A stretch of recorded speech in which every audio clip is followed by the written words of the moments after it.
The Memory of Love, Chapter 54. As a boy, Adrian loved many things. He loved the freedom of cycling the roads around his house.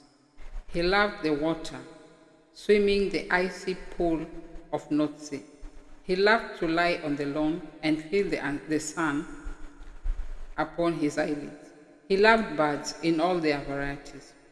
For days, one summer, he watched as a wren built her nest in the vines which grew against his bedroom window, watched her as if on a screen, warming her eggs and feeding her young, unaware of Adrian on the other side of the glass.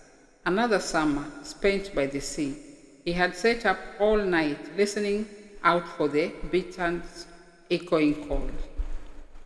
When it came, his companions were all asleep, and Adrian hadn't woken them, but instead stayed awake alone through the long night, waiting to hear it again.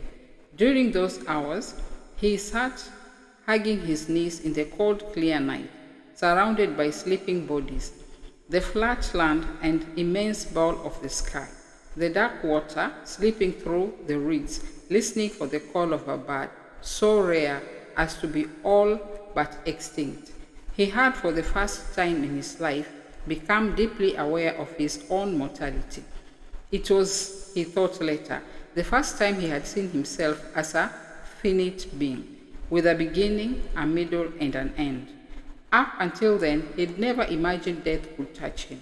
He had no idea why it should happen on that night, whether it was connected to the disappearing Bitan or prompted by some change in the circumstances of his life. His father's illness, perhaps, or whether he had simply come to an age when he could remember there being a past, and when the future seemed for the first time visible instead of hazy, consisting of more than just the afternoon or the day ahead. He was 16. In the months and years that followed, he left behind the lives of birds and immersed himself in the world of humans, qualifying 1 decade later as a psychologist.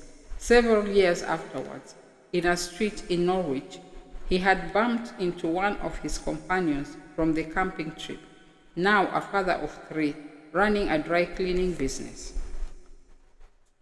The other man had been unable to recall any of the trip. Pressed by Adrian, he shook his head and shrugged. Adrian had spoken of the Bitan's cry.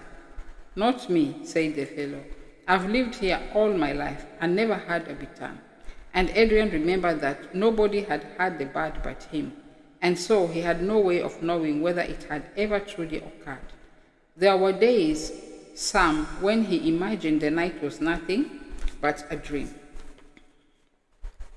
Now, standing in the corridor in the sickly shadow of the fluorescent light, he returns to that place, the night of the Bitan, the place of solitude and mortality. He knows nothing about how this will all end, except that it will surely end. He tries to imagine himself into a future, somewhere past this point, but he cannot. There is nothing to do but to keep on existing in this exact time and place. This is what hell must be like, waiting without knowing. Not hell, but purgatory, worse than hell. A nurse comes to him and asks him his blood group. Adrian doesn't know. She pricks his finger, swabs the blood onto a glass slide, and departs. Adrian sucks hard at his finger, forcing out the drops. Is reminded momentarily of standing outside his mother's house on the half-finished deck, with a splinter in his finger. It feels more like a dream than a memory.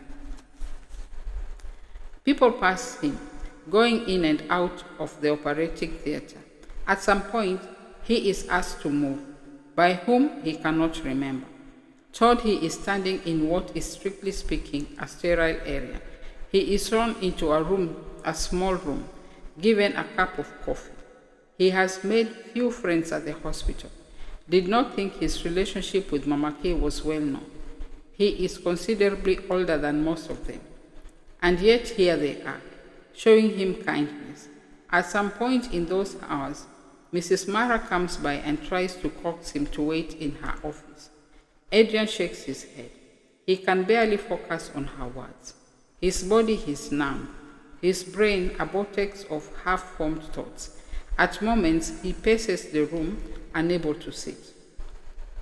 At others, he slumps, suddenly inert, as though the bones have been sucked out of his body. Everybody around him seems to walk with speed and purpose. There is no one to talk to, no one to ask what is happening. He wants to catch one of them by the arm, but he is afraid of becoming a distraction, aware of how irrelevant he is to all of this, how purposeless his presence. It is so quiet, none of the whisper and murmur of other hospitals he has been inside. The cushioned floors and draped curtains, the breathing of air conditioning and electronic heartbeat of monitors. Only the slap of rubber shoes on cement, the banging of doors, hard, comfortless sounds. Even the light is hard, shines so bright it hurts the eyes and yet barely illuminates. Another time, he steps out of the waiting room. He realizes he has no idea how much time has passed. An hour, a minute? He thinks it must be past midnight. He sees the nurse who swabbed blood from his finger. What about the blood? He asks. Shouldn't I go somewhere to give blood? But she shakes her head and tells him he is not a match, not the right blood group. She smiles at him, and he tries to read her smile for whatever information it might contain. He returns to the room and sits down on the bench upon which he has been placed a thin mattress. Leans his back against the wall. Feels the palpitation of his heart. Sounds in the hallway, a commotion. Adrian stands and then sits back down. Stands again and opens the door. The corridor is empty. The hard light reflecting on the painted floor. Suddenly, sound and movement burst upon the emptiness. A gurney appears wheeled by a pair of orderlies. A man, awake and moaning in pain, lies upon it. The man's leg is exposed. His trousers have been cut away. There is a blood-stained dressing. Nurses appear. The door to the operating theater opens. To the theater where Mama Kay is. A surgeon comes out. What's his name? Seligman? Yes, Seligman. Now he is looking at the man on the gurney, giving a rapid series of instructions to a nurse as he inspects the man's wounds. The nurse is fitting a strap to the man's arm. Adrian feels the tension rising in his chest. He has stopped breathing. Who is the man upon the gurney? He wishes the man away, wishes he would vanish or die. He just wants Seligman to go back inside the theater. This man, this new patient, is an unwanted diversion. He made a mistake in staying here, in letting her stay here. He sees it now, too wrapped in love, seduced by the beauty of this broken country. This was his failure. This is not a place to live one's life. It is his fault, not Mama Kay's, for she knows no other life. He should have known better. He let things go to his head, let the place sink through his pores and into his soul. When this is over, he will take her away. They will go together to Britain. He will take care of her. She will be fine with the idea because it is for the best. There will be none of this. There will be order. There will be quiet. There will be people to explain. There will be understanding. Everything will be clear. She was waved away, suggestions of leaving, but she will see it now. Here, there is nothing. They are both at the mercy of this place, like everybody else. At home, his home, it will be different. She will be happy. For what is there not to be happy about, living beyond the shadow of disaster? Her anger will be calmed, her restlessness stilled, once she is far from the events of her past. Please God, let it not be too late. It could be that simple. It is that simple. It is never that simple. He knows what he is doing. He He is already battering with God, making offerings. It is for just such times humankind invented gods. While hope still exists, when hope disappears, men don't call for God, they call for their mothers. Adrian sits down on the bench, his elbows on his knees, his face covered by his hands, feels his breath hot in his cupped hands. He is aware of a scent of her upon his fingers. He inhales deeply and holds his breath for as long as he can. The longer they are in there, the more serious it becomes. He stares into the darkness he has created. He prays once, twice. He hears the sound of footsteps, the sound of the OR doors swinging back upon themselves. Each time he raises and goes to the door, but by the time he looks out, whoever it was has passed by and disappeared. He wishes he could sleep simply in order to wake up and find all this had never happened. The moment of his arrival home, the blood stain on Mama Kay's skirt, watching her face collapse in pain, her fear for the child, the drive to the hospital, the hideous traffic. He tries to smell her again upon his fingers, but the scent eludes him. Perhaps he imagined it. 2 o'clock. A moth is banging itself against the ceiling, and the bare, bright bulb, silvery, dark smudged upon the white paint. Adrian's body aches. The sweat in his armpits had dried and grown damp several times over. He needs air. He raises and exits the room and then the building. He stands in the courtyard. People are sitting huddled on a mat spread in the corridor. The family of the man they brought in, presumably one of them a woman nursing a baby. Adrian turns away from them, stands and stares at the sky.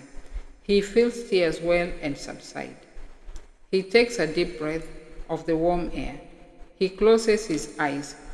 A sound rises in his throat, a long, low sigh of which he entirely unaware. He is desolate.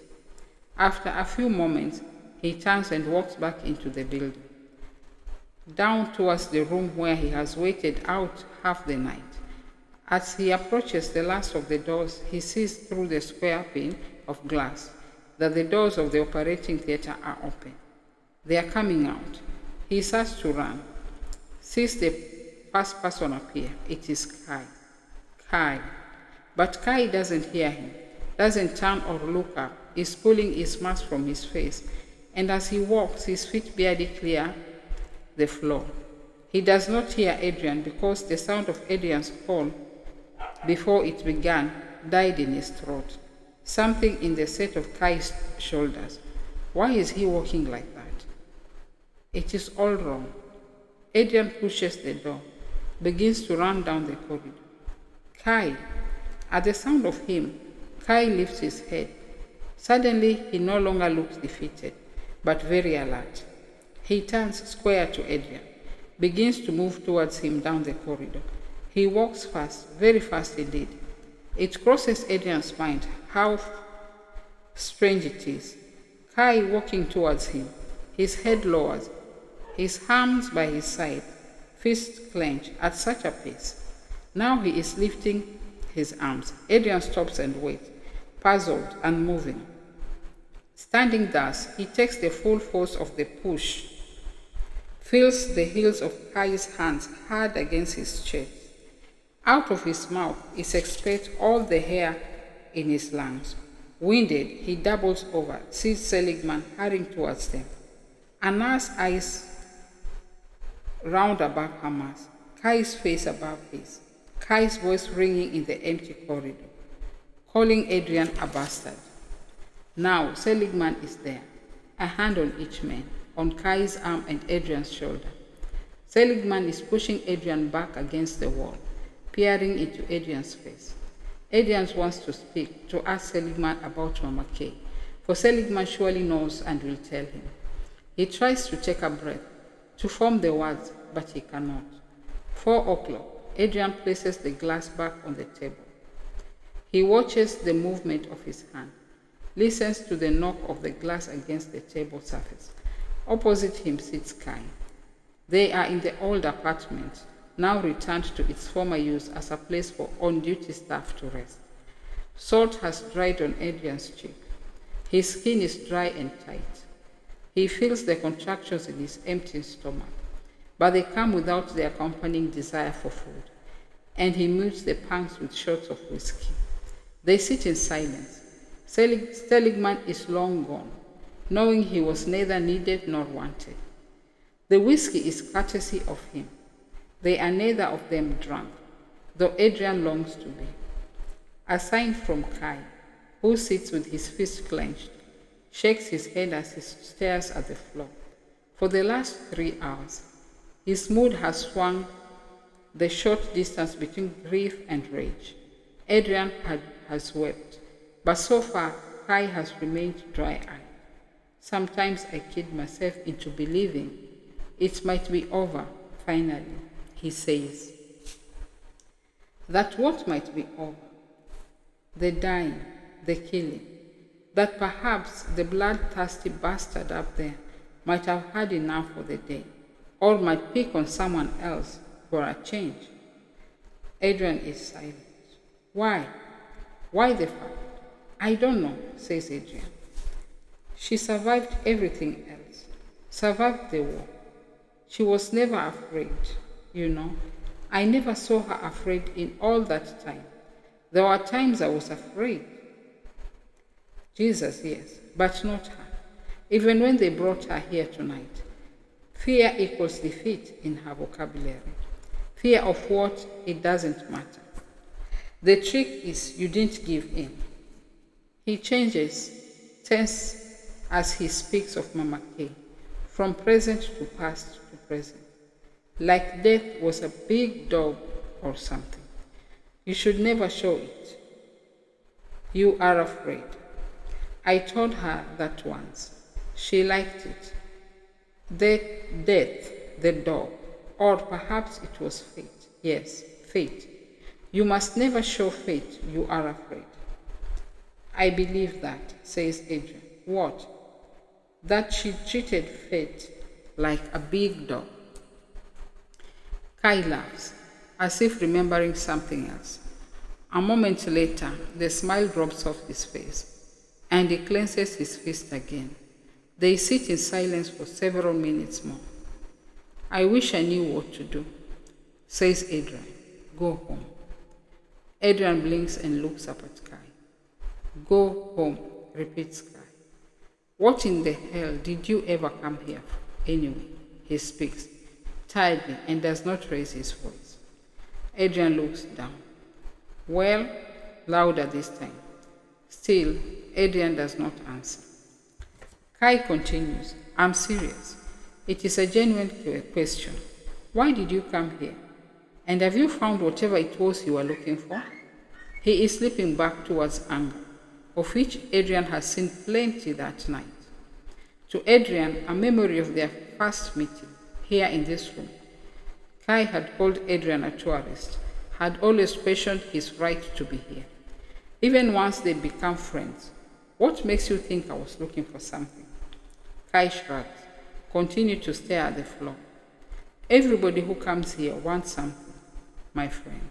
You came here because you wanted to be a hero, is my guess. So, do you feel like one now? To Adrian, Kai's anger is understandable. If Adrian had never come here, these events would never have taken place. Mama Kay would be alive. It is the logic of grief. Equally, thinks Adrian, if he had taken her away from here back to England, she would be alive too. He replies slowly, you know already why I came here. I was sent as part of a medical team. I came back to help. That's the sum of it. Now Adrian looks back on the past. It seems discorded. A tangle of days, weeks, and months. Looking forward, he sees nothing. Only the narrow walls of the tunnel of his existence. And the thought that he will never see Mama Kay again. The thought is too enormous for his mind to hold on to. He lets it go. He should go home, but he doesn't want to. He doesn't want to be alone. Being with Kai is as close as he can get to Mama Kay, even though Kai is angry. And have you? Adrian has forgotten what they were talking about. He looks up. Have I what? Helped? Have you helped? Now Adrian feels a small starburst of anger. Yes, he says, to put an end to it. He looks directly at Kai, at the same time as Kai looks up. Their eyes meet. In Kai's face, there is cold rage. Adrian opens his mouth. He could give Kai the names of men at the hospital, talk about the group meetings, the sessions with Adekali, Attila's smiling skepticism. He drops his eyes, rubs his eyelids. He offers none of this. It is not the point. And anyway, everything he has done here is worthless, he says. You have nightmares. Another shrug. Who doesn't? Plenty of people. The occasional bad dream, perhaps, but not recurrent nightmares. Not nightmares that stop you sleeping for nights on end. Not nightmares that result in insomnia, chronic insomnia. That is, so that your functions are impaired the next day. I see, says Kai. He is leaning back now, regarding Adrian through hooded lids. And you are sure of this? What? That other people don't suffer recurrent nightmares? Yes, I am sure. Though I'm also sure there are a lot of people in this country who do. People who have survived the trauma. It would be extraordinary if it was otherwise. No, I mean about me. I know you suffer nightmares. The rest is an educated guess. I know you are afraid to cross the bridge, the one over to the peninsula. You always drive the long way around. Yep, you are right. I dream. I dream about the same thing. I dream about something that happened. I could tell you, but it would not make any difference. You can't undo it. And how could you ever understand? Unless you are here, how could you ever understand? The truth is none of you wanted to know then. So why do you care now? Kai is not looking at Adrian, but staring into his glass, swirling the liquid around and around. He stops, raises the glass to his lips, and drinks.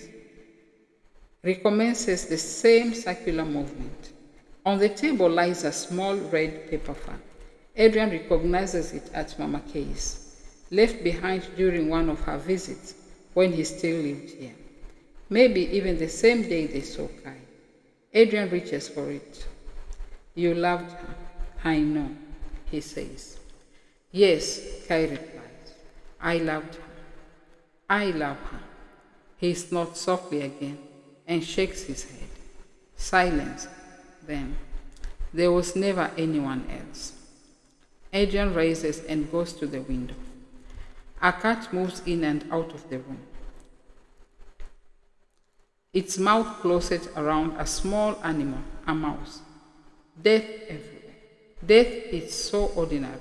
Still with his back to Kai, he says, I don't think she ever lost her feelings for you. It doesn't matter now. It matters. Not for me. You hate me right now. I understand that. But for her, it matters. And for you. I don't hate you.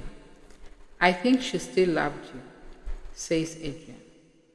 There, he has said it now. The one thing he never let himself think, which had nevertheless tormented him. Kai and Mama Kay were so much the same in so many ways. Perhaps that is why Adrian had cared for both of them. He remembers his jealousy of Kai. He is jealous no longer.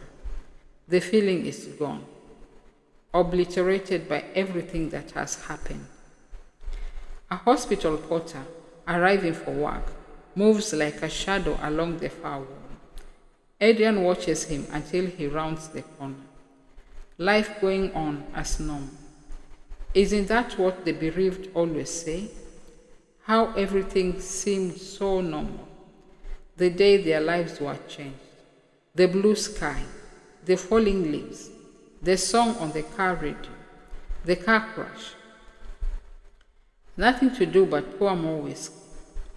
She wanted the baby raised here, Adrian says, still with his face to the window. I know, says Kai, I know. She was happy here. We all were happy here once. Adrian stands at the window and does not move or say anything more.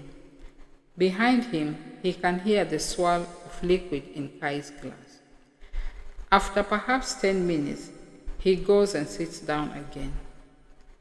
There are ways, you know, of controlling the nightmares, he says. Kai shrugs. The gesture sits oddly on him. One day, whenever you are ready, offers Adrian. There is no hurry. Silence again. Suddenly, Kai straightens and places his glass hard on the table. Now, what? Let's do it now. Come on. Are you serious? That awful shrug again. Sure, I'm serious. Adrian takes a deep breath. If you want, we'll do it some other time. Says Kai. Come back when it's more convenient. Adrian feels the inaudible snapping of one strand of his self-control. He strands and goes into the kitchen, where he leans against the workshop, breathing deeply. He helps himself to a drink of water. Outside, the dark has turned to gray, shifting in shades towards dawn. Adrian stands and lifts the edge of the curtain to look out of the window. An orderly is sweeping the walkways. He can hear the swish of the brush, oddly disconnected from the movements of the man, like a badly dubbed film. Kai is right. For years, nobody wanted to know about the killings, the rapes. The outside world shifted its gaze by a fraction. It was sufficient. The fragmentation of the conscience was what indeed did Adrian think he was doing. The truth, he had never known for sure. Times he had come close to touching a kind of conviction, only to lose it again. He'd found something, finally, in Mama Kay. Something else, something better. He wants to sob and scream, to ram his fist through the glass of the window. Attila is right. Kai is right. What people want is hope. And last night, Adrian learned what it is like to lose it. He presses his forehead against the glass. He wants something he can never have again. He wants to go home. In the chair, Kai sits with his eyes closed, his forearm along the armrest, fingers loosely grasping the whiskey glass. For the first time, Adrian notices an intravenous needle tapped to the inside of his arm. There is a blasting on the front of his t-shirt. Adrian moves to take the glass. Kai starts, opens his eyes. Go ahead. Sleep, says Adrian. Kai gives a soft laugh. I thought you knew, man. Sleep isn't something I do. He closes his eyes again. After a while, he says, I was serious, you know. Daylight, noise. Adrian wakes from a dream. Riding in a rickshaw on a rutted road, he noticed he was not wearing shoes. He called to the rickshaw driver to stop and climbed down to search among the market stalls for a pair of shoes. He could not find any. He began to panic. He was going to be late. Late for what, though? He did not know. Couldn't remember. Mama Kay appeared and pointed to a pair of black flip-flops. This will do, she said. Are you sure? Adrian replied. He felt better now she was with him. She smiled. Yes, she said. It really doesn't matter. Arrows of sunlight. Around him, the images disperse. Reality displaces the dream, the apartment, the events of the night before. He is stiff and weary, as if he had been beaten from outside. The sound of cockerel calling, the juddering is still there. Adrian looks up to see Kai shaking in his sleep. He rises and touches Kai on the shoulder. "You're dreaming," he says. Kai opens his eyes, blinks, and wipes his mouth. "Sorry." He stands and goes into the bathroom. When he emerges, his face and neck, the front of his t-shirt, are damp. Standing in the kitchen, Adrian feels the presence of the other man as Kai comes in to stand silently behind him. He watches the coffee granules as they dissolve into the hot water. "I'd be prepared to try, if you want, that is. There's one thing we could do," says Adrian. "What's that?" "It would involve returning you to the scene of whatever happened." "Hypnosis." "Not hypnosis. I won't put you in a trance as such, though I will ask you to focus your concentration on what happened. It's a way of reprocessing past events and desensitizing you to the impact of them. I mean, the way you think about them. If we know what those events were, in this case, we do, at least you do, it can reduce the symptoms you experience, the dreams." "Does it work?" "I believe so. But it's only fair I warn you," Kai interrupts. "Will it make it worse?" Adrian exhales. "No," he says. "Then what do I have to lose?"